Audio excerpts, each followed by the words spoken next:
Amigo querido, tudo bem? Em nossos encontros com Santa Faustina, temos tentado seguir um pouco a vida de nossa querida irmã Faustina e aprendermos um pouco com seus exemplos e suas palavras. Para a reflexão de hoje, eu gostaria de trazer um fato onde ela se encontra com um sacerdote e nesse encontro eles conversam sobre a vontade de Deus. Esse evento é um pouco mais além, um pouco mais distante do momento que nós estamos percorrendo. Nós estamos ainda no noviciado, saindo do noviciado, né? Iniciando os primeiros anos de vida conventual dela, mas esse evento marcou tanto, me marcou particularmente, que tem conduzido a minha oração ao longo dessa semana inteira. E eu gostaria de partilhar isso com você. Fazer a vontade de Deus é imprescindível para quem deseja uma vida de santidade, uma vida de comunhão com Deus. Então, fazer a vontade de Deus é encontrar-se com a própria felicidade. E para chegarmos a essa compreensão, antes de falarmos das palavras de Santa Faustina, eu gostaria de refletir com você sobre uma questão que vai nos levar a entender melhor o que é fazer a vontade de Deus e como isso contribui para a nossa realização pessoal. Amém, irmãos? Então vamos lá. Você já parou para se perguntar o que é a tristeza? O que é a tristeza? Você certamente já ficou triste. Certamente você já foi tomado por diversos momentos de tristeza ao longo da sua vida. E você sabe muito bem que a tristeza faz parte da vida humana. Mas o que é a tristeza? A tristeza é a reação da pessoa diante de um mal. O mal presente, seja ele vivido, seja ele presenciado, vivido em si mesmo ou presenciado nos outros, esse mal, feito presente, ele causa tristeza. E aqui está o ponto importante para a gente pensar. Nós, seres humanos, somos seres agônicos. O que isso quer dizer? Nós nos debatemos na nossa vida, na nossa existência, entre momentos alegres e momentos tristes, mas a tristeza faz parte da nossa vida. Primeiro que a gente sabe que vive e que a gente sabe que vai morrer um dia. Depois a gente busca o tempo inteiro dar sentido à nossa vida. Mas como é que a gente faz isso? Nós somos o tempo inteiro tomados pela tristeza, porque o grande mal que se apresenta na nossa vida, o primeiro grande mal que insere a tristeza na vida humana é o pecado. A maior parte das pessoas se resolve essa questão da tristeza com momentos felizes e de prazer. Mas isso não afugenta a tristeza em si mesma. Porque quando eu busco momentos de felicidade, momentos de prazer, eu estou buscando ainda a mim mesmo. E a vida humana marcada pelo pecado, ela está atravessada pela tristeza o tempo inteiro, porque o pecado é em si mesmo tristeza. Porque é afastamento de Deus. Deus é alegria, é amor, é bondade, é realização. O ser humano foi criado para Deus. Longe de Deus, nós experimentamos a tristeza, nós experimentamos a dor, a angústia. Então, quando buscamos momentos de prazer apenas, momentos de alegria, são momentos. Eles passam e logo surge de novo a monotonia e também a tristeza. Eu vou dizer para você que a nossa alegria está, então, em fazermos a vontade de Deus e não a nossa vontade. Eu sei que talvez você ache isso estranho. E dependendo da sua caminhada de vida com Deus, talvez você ache isso muito esquisito. Mas é isso mesmo. Quanto mais você busca a sua vontade, mais tomado pela tristeza você será. Porque a nossa alegria está em deixarmos que a vontade de Deus se instaure na nossa vida. Você já se perguntou qual é o projeto de Deus para o homem?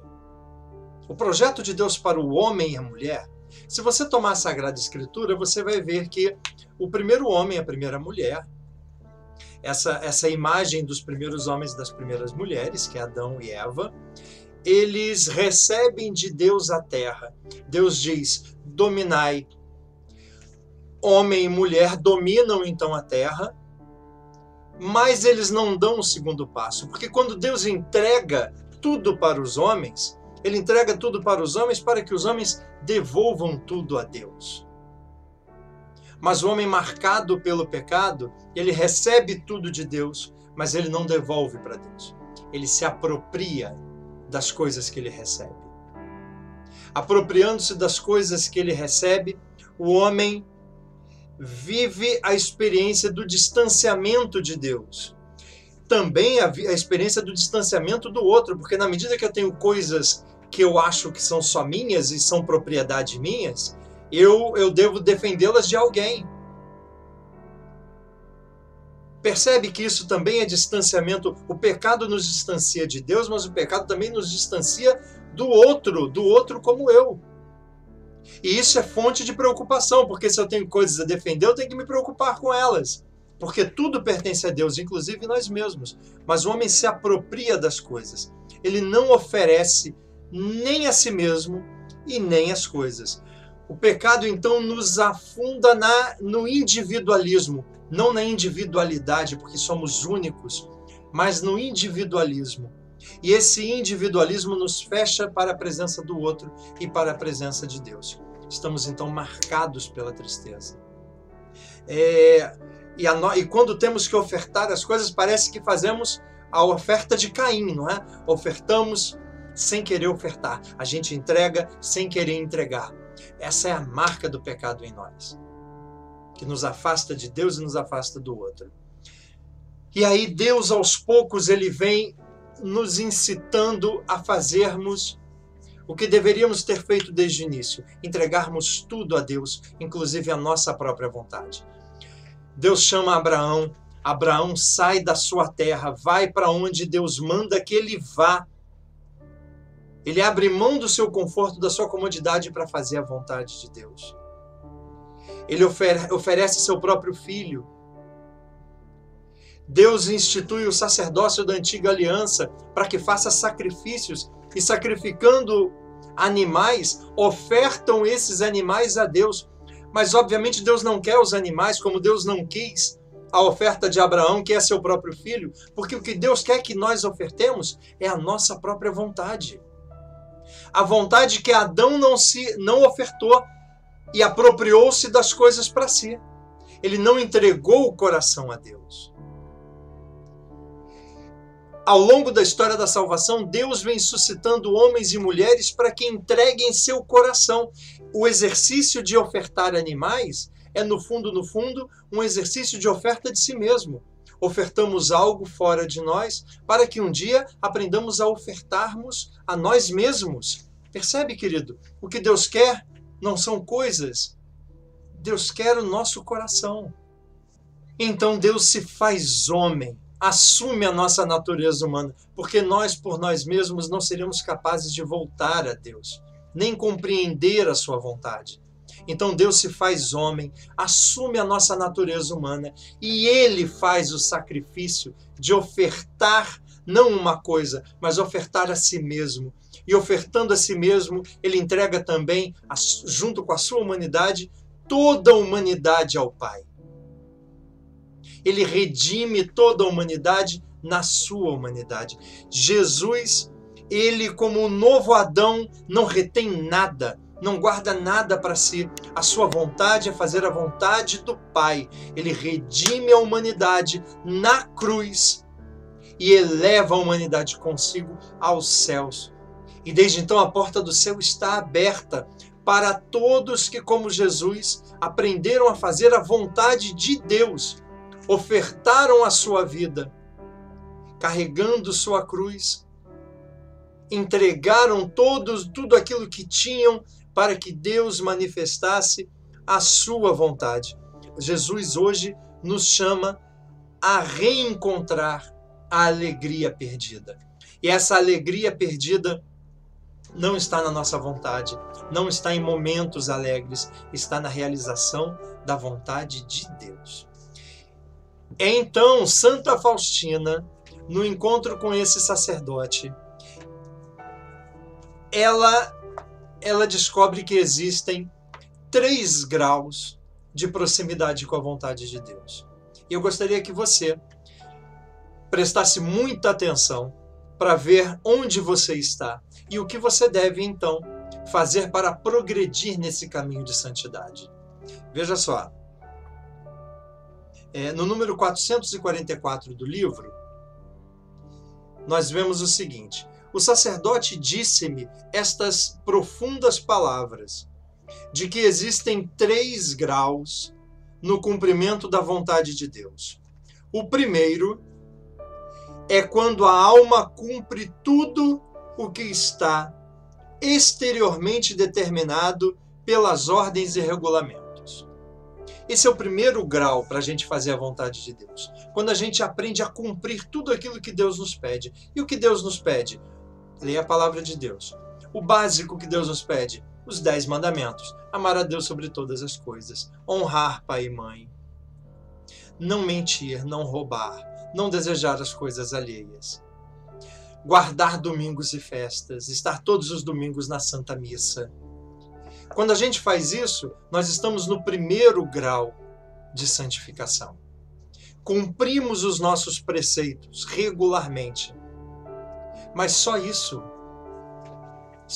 não garante a nossa santidade, a nossa santificação. É o primeiro grau. O segundo grau é quando a alma segue as inspirações interiores e as cumpre. Veja, queridos, quando somos fiéis à vontade de Deus, quando temos vida de oração, vida de comunhão com Deus, Deus vai suscitando em nós a sua vontade. Quando nós vamos orando, abrindo o nosso coração para Deus, Deus vai, com muito cuidado, suscitando na nossa mente, abrindo os nossos ouvidos espirituais para que nós possamos entender a sua vontade. E aí seguimos as intuições que Deus vai nos dando.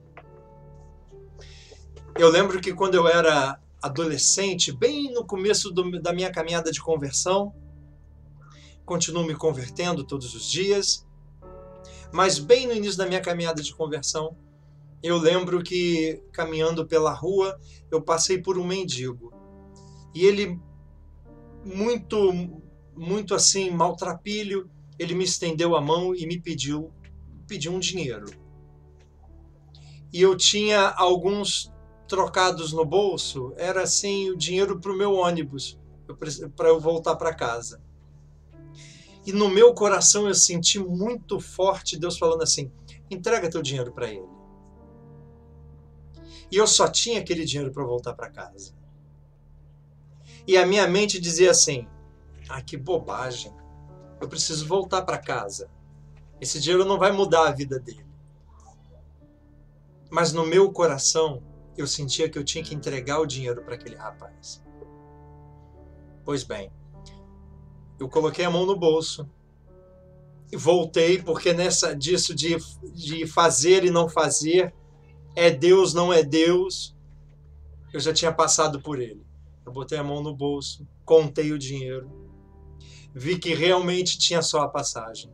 Voltei, entreguei o dinheiro da passagem para o rapaz. Imediatamente meu coração foi tomado de profunda alegria. Mas eu tive que voltar a pé para casa. E aí eu caminhei por 1 hora e pouquinho. Mas caminhei por 1 hora com o coração cheio de Deus, cheio de contentamento no Espírito Santo. Eu segui uma intuição que Deus me deu. Nem sempre Deus vai fazer coisas que nos trazem conforto físico, entende? Tudo exige um certo sacrifício, porque eu estou dando de mim para gerar vida para o outro. Percebe? Eu estou entregando a mim mesmo para que o outro tenha vida. Isso é sacrifício.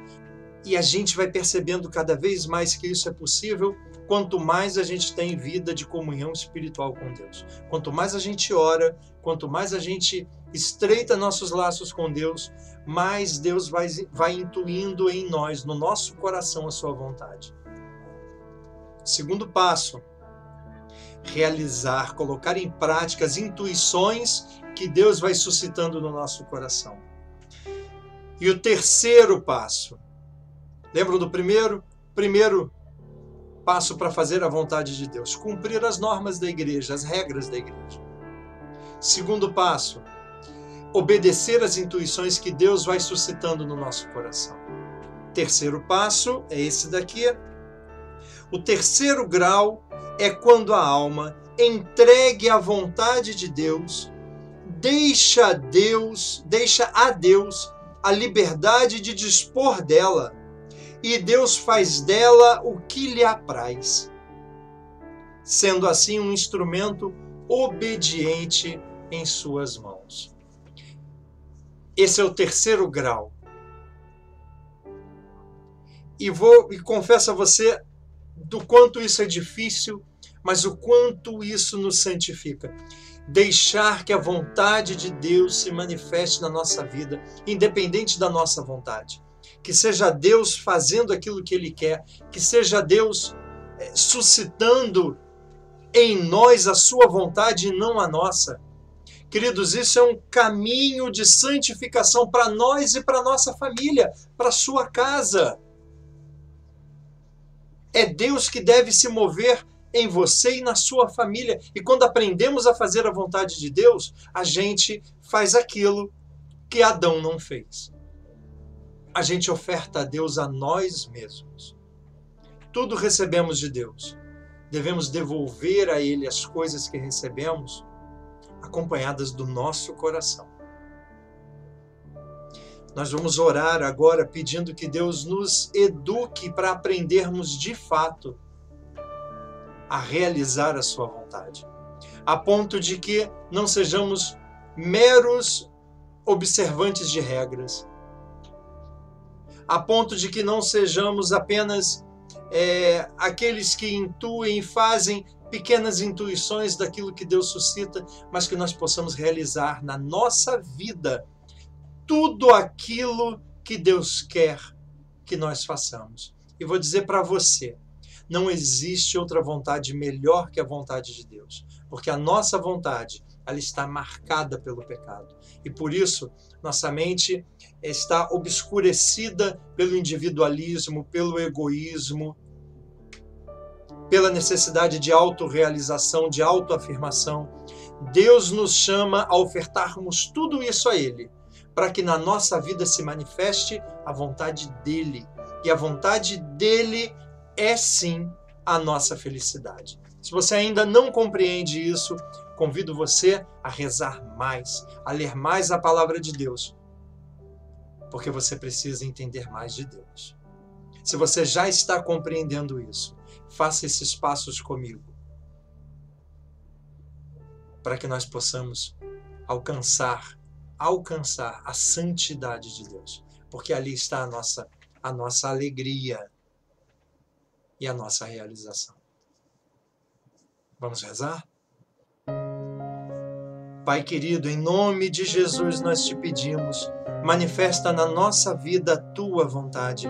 Nós nos entregamos a ti como uma oferta, Senhor, de toda a nossa vida. Recebe nosso coração, tudo que temos, que somos, nossa mente, pensamentos, palavras, ações. Recebe, Deus, nossa vida, nossa família, as pessoas que na nossa família precisam ser alcançadas pelo teu amor. Recebe cada uma delas. Nós te entregamos tudo o que temos e que somos. Faz de nós aquilo que quiseres, Senhor. Sabemos que na vida temos momentos difíceis, mas o Senhor prometeu caminhar conosco e nós queremos caminhar contigo. Conduz nossa vida, conduz as pessoas que nós amamos e manifesta em nós o teu querer. Em nome de Jesus. Amém.